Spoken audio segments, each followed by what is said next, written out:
ಅಣ್ಣರೇ. ಇಲ್ಲ ಅಣ್ಣ, ನಿಜವಾಗ್ಲೂ ಅವ್ಳು ಮಾಡಿರೋ ಇದಕ್ಕೆ ನಾವ್ ಊರಕ್ ತಲೆ ಎತ್ಕೊಂಡು ಓಡಾಡಕ್ ಆಗ್ತಿಲ್ಲ ಅಣ್ಣ. ನೀವ್ ನಂಬುದ್ರೆ ನಂಬಿ, ಬಿಟ್ರೆ ಬಿಡಿ. ಮತ್ ನಮ್ಮನ್ನೇ ಲೋಫರ್ ನನ್ ಮಗನೇ, ವೆರಿಗುಂಟಿ ನನ್ ಮಗನೇ, ಮಗನೇ ಹಂಗೆ ಹಿಂಗೆ ಅಂತ ಬೈತಿದ್ರಲ್ಲ ಅಣ್ಣ ನೀವು. ಯಾವಾಗ ಸರ್?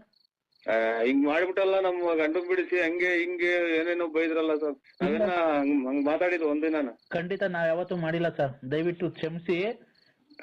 ಲಲ್ಲೇರ್ ಅಣ್ಣ ಅಂತ ಹೇಳ್ಬಿಟ್ಟು ನಾ ದೊಡ್ಡಪ್ಪ ಮಗ ಅಂತ ಅವಳು ಲಲ್ಲಿಯರ್ ಅಣ್ಣ ಅಂತ ಹೇಳ್ಬಿಟ್ಟು ಯಾರ ಕೈಲ ಮಾಡ್ಸಿರ್ಬೇಕೆ ಹೊರ್ತು ನಾವ್ ಯಾವತ್ತೂ ಮಾಡಕ್ ಹೋಗಿಲ್ಲ ಸರ್. ಅಲ್ಲ ಸರ್, ಒಬ್ಬ ಅಣ್ಣ ಆದವನು ಈ ತರ ನಾವ್ ಯಾವತ್ತನ ಯಾರಿಗಾನ ಒಬ್ಬ ಗಂಡಸಿ ಕೇಳಕ್ಕಾಗುತ್ತಾ? ಖಂಡಿತ ಯಾರೋ ಹಂಗಾರ ಅವಳೇ ಮಾಡ್ಸಿರ್ಬೇಕಣ್ಣ. ಅವ್ರು ಎಲ್ಲದ್ರಾಗೂ ಇದ್ರು. ಆಮೇಲೆ ಯಾರನ್ನ ತಂದ್ಕೊ, ದುಡ್ಡು ಕಲೆಕ್ಷನ್ ಮಾಡ್ಕೊಡು ಒಂದಲ್ಲ ಅಣ್ಣ ಕೇಳಿದ್ರು. ಬಿಡಿ ಸರ್, ಅದೆಲ್ಲ ಹೇಳ್ಬೇಡ್ರಿ.